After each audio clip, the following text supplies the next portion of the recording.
Hello, my name is Matt Finn1. Today I'm going to do a review of Jessica Jones. Now, Jessica Jones is a very thrilling character-based story. I like it that it's like that. It's not your typical superhero punch things and fight big monsters or mod bosses story. It's more grounded.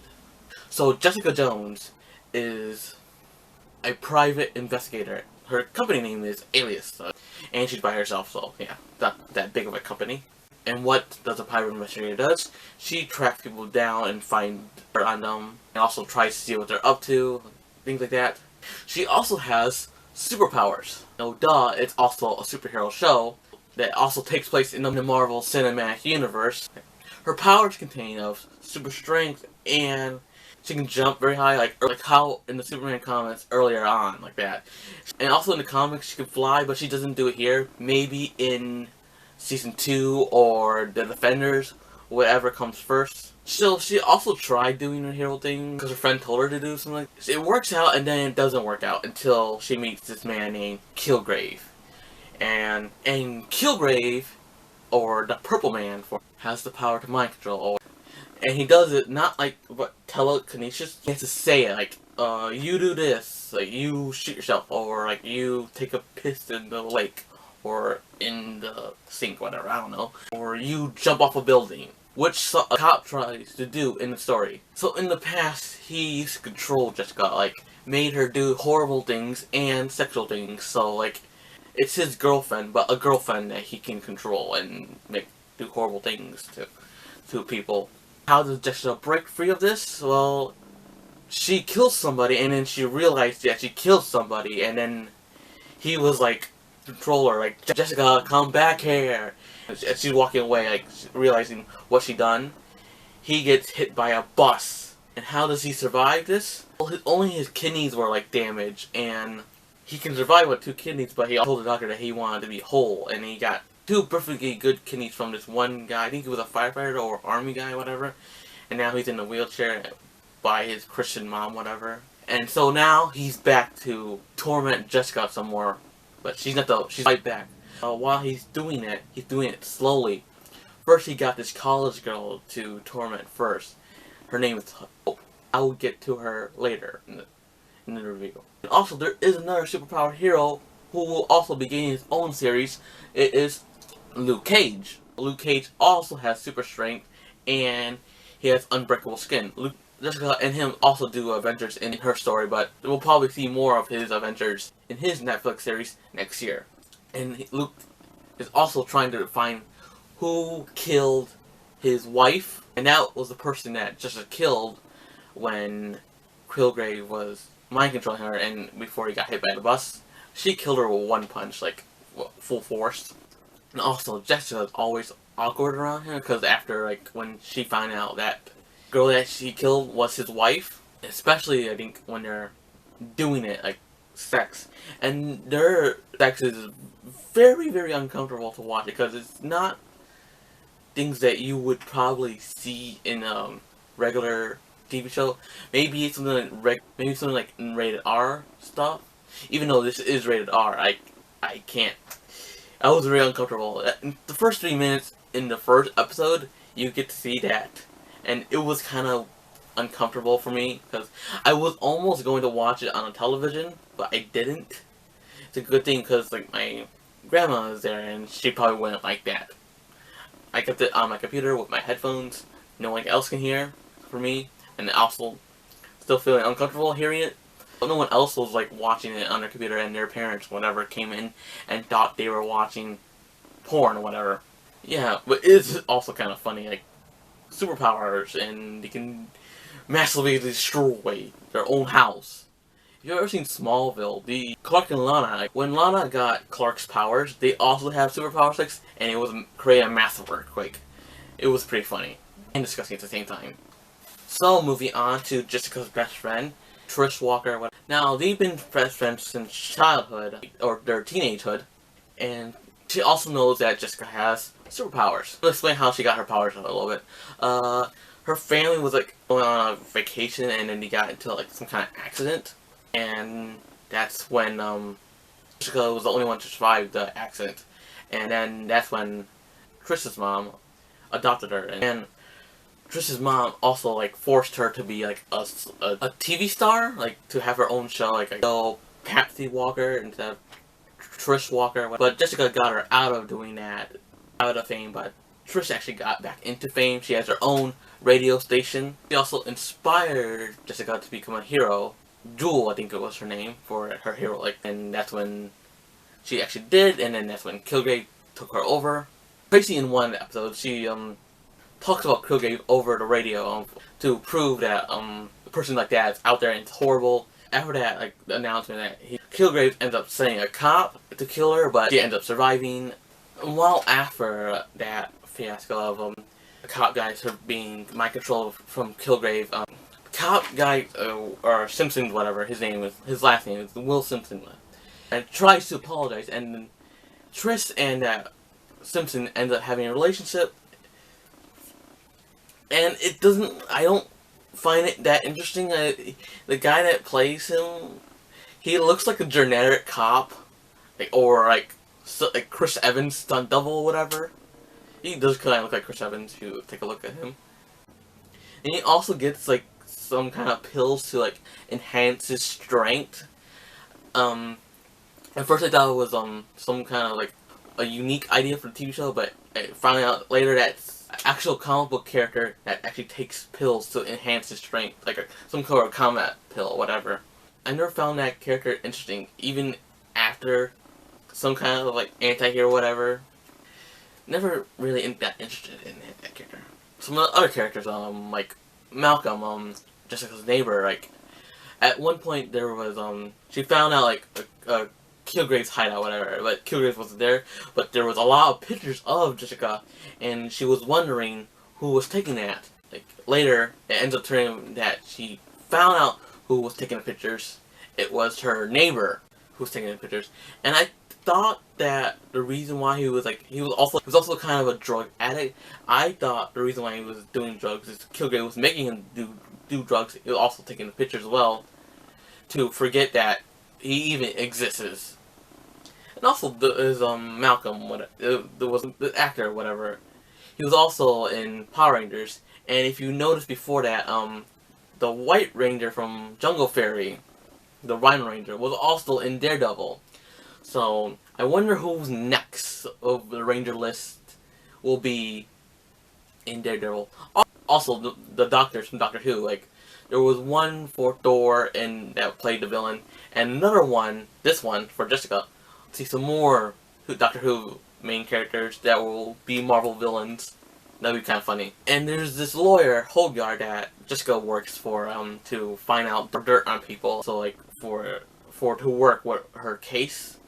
I don't find her that interesting of a character or as a boss. Like, she at one point she does like help Kilgrave get him. Still not that interesting in her. Right? And last but not least character, Hope. Poor young girl that Kilgrave was mind controlling to like get back into Jessica's life.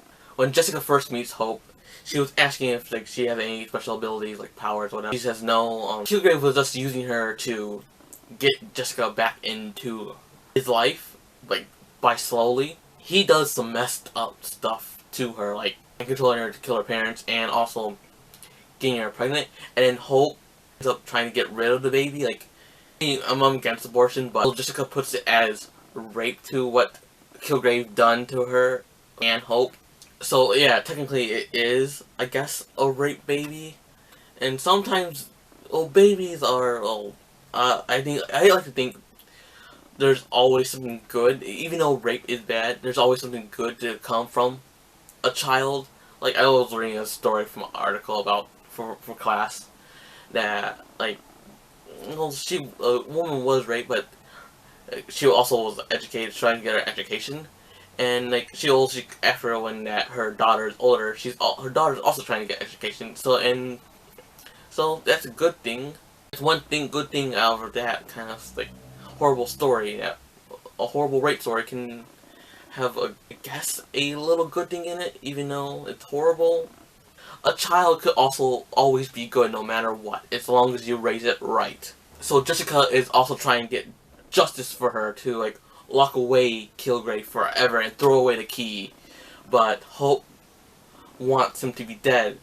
So like, I think around like episode 10 or 11, she kills herself with a glass when like when Kilgrave has her again, like, and trying to get Jessica back to her. So that means when you're not gonna kill Kilgrave, I'm gonna kill myself, so you can actually finally get rid of this horrible person. You know, you're losing a person that could also have hopes and dreams for the future. And also, why can't you just have the baby and let it be adopted? She doesn't, like, people don't have to know where the baby come from, whatever. Just say it's, well, like, you can say it, but I don't know if they'll like it or not. Weird things. Let's go into favorites now. Favorites. One of my favorite episodes is probably when, like, I guess it's probably 2 episodes, I think. It's when she finally captures him and puts him in that cage, that special, like, glass cage that Simpson showed her. Like, you can't, like, hear people, like, you can't hear his voice through the glass. Like, he also can't control you, like, through phones, whatever. It has to be, like, directly to you. If you put the microphone on, to, like, hear his voice, like, he can't control you like that. And also, there's a couple of funny moments in the series, like, coming from upstairs neighbors who are, like, brother and sister, and they're a little bit kinky, and it's kind of weird, but it's funny. Sometimes, like, the one girl's crazy, and the dude's kind of funny. Too bad he ends up dying later on in the series. When you first introduced him, that was pretty funny. When she goes up there and, like, I don't care about your kinky shit that you do. Just don't make noise out of it. And when Jessica was leaving, the brother was, like, in his underwear, and I just cracked up so loud. Like, I couldn't stop laughing. Like, I needed a moment. And then the next scene after that was, like, a serious moment. It was, like, about Jessica's past with Kilgrave. I had to pause the show at that point. One of my favorite creepy moments, a lot of creepy moments in this story is when Kilgrave replicates Jessica's childhood home. Like, he looks at pictures and looks through it piece by piece, and then replicates everything, buying all old items that were, like, from the early 90s, or, like, from the mid 90s and late 90s, to, like, replicate the whole house. Damn, that's kind of creepy. I also like Kilgrave's origin, how his parents were trying to cure him of, like, I think some disease, and the cure made him, like, have mind control powers. So there's, like, other creepy moments of how when Hope gets her abortion for the baby, Hogarth wants the fetus? What are you gonna do with that? Ugh. Ow! Disgusting. That's just creepy. And I also, like, well, at one point, Kilgrave actually gets a manage of controlling Luke Cage, because, like, after when Scott tells Luke Cage that I'm the one that killed your wife, and this guy made me do it, and he tries to go after Kilgrave, and then Kilgrave ends up mind controlling him, and then a full fight between Jessica and Luke takes place in this dance club. At first, Jessica doesn't know that he's being mind controlled. It was all part of Kilgrave's plan to get Jessica there. And also at that point, he was trying to amp up his mind control powers through his father. One of my favorite moments is when last episode, and Kilgrave thinks that he has the hold of Jessica, and I think that too. Like, what's happening here? Too. Also, just there. Also, Kilgrave was trying to get, like, Jessica is obeying him. Like he's like, oh, I'm gonna leave with your best friend, blah blah blah. Like, try and stop me, and Jessica's just standing there. Like, at that point, like, does he have the power to control her again? He's, like, telling her to smile, like, and stuff like that, kiss me, whatever. And then he says, now say, I love you. and it was a key word to see if it was the key, and that was the key word for Jessica and Triss to see if Jessica's not mind controlled. She was supposed to say something that she'll never say to her friend, like "I love you," like the kind of girl that will say that. And once Kilgrave says to say "I love you," she turns her head and says "I love you" to Triss. And what? I was like, whoa, yes, she wasn't mind controlled. Snaps his neck. Boom, bam. So long, Kilgrave. I love this series. I cannot wait for the next 2 or next 3, whatever. There's Daredevil also. So the next 4. 4, I guess. Okay. 4, I guess. Luke Cage, Iron Fist, Daredevil Season 2, and Defenders. And also probably Jessica Season 2. Always exciting. And also, like, why can't Kilgrave... He's in the Marvel Universe. Why can't Kilgrave just, like, take control of Tony and Stark's other stuff? He's kind of stupid a little bit. He doesn't need the Mind Stone. But, yeah. It's sad to see another villain go. We have Kingpin. Kingpin's still one of the best villains for Marvel Universe. And also Kilgrave. Loki, too. So, yeah. That's been my review. I give it... 5 no Peter Parkers out of 5 no Peter Parkers. Even though, if you don't know that, in the comics, Jessica Jones had a crush on Peter Parker, but in high school, because they were the same age in the comics. But since this Peter Parker that Cinematic Universe is going to be younger, 15, 14, whatever, and Jessica's like 30, 28, whatever, the age difference doesn't match, whatever. He can have a crush on her, who knows? Boom. Leave me alone, kid. Boom. Also, like, second superhero girl to have her own TV show. Well, we're still waiting for the movies. That's Wonder Woman and Captain Marvel. Will be getting in the next few years. Supergirl is also great. Supergirl and Jessica Jones should give a girl fist. So yeah. I've been Matt Bin 1.